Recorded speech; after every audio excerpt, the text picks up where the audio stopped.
Đi cho sau đi nào. Trò xe xong đi. Mọi người đổ về thành Jerusalem rất đông. Khi Chúa Giêsu đến núi Olive, nơi có thể nhìn thấy được toàn cảnh thành Jerusalem, Ngài bảo hai môn đồ tìm cho mình một con lừa.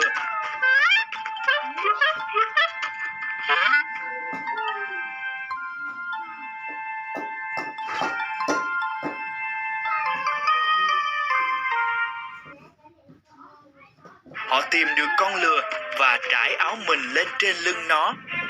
Chúa Giêsu cưỡi lừa, và như vậy, Ngài làm trọn điều Kinh Thánh đã nói. Ở Jerusalem, vua của ngươi đã đến trên lưng một con lừa.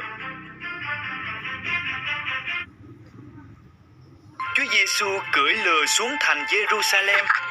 Nhiều người nhớ những phép lạ Ngài đã làm và họ đi cùng Ngài. Họ trải áo mình cùng các nhành cọ trên đường để tôn vinh Ngài.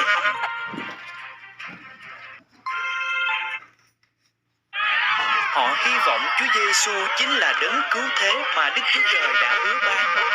Vì vậy, họ tung hô: Hosanna, ngợi khen đấng nhân danh Đức Giê-hô-va mà đến, ngợi khen vua của Israel.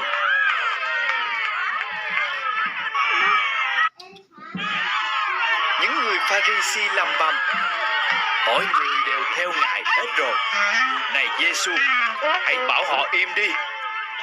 Chúa Giêsu đáp: Nếu mọi người im lặng, thì những hòn đá này sẽ tôn vinh ta.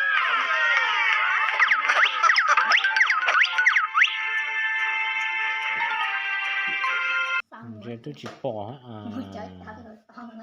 đi con rồi mà.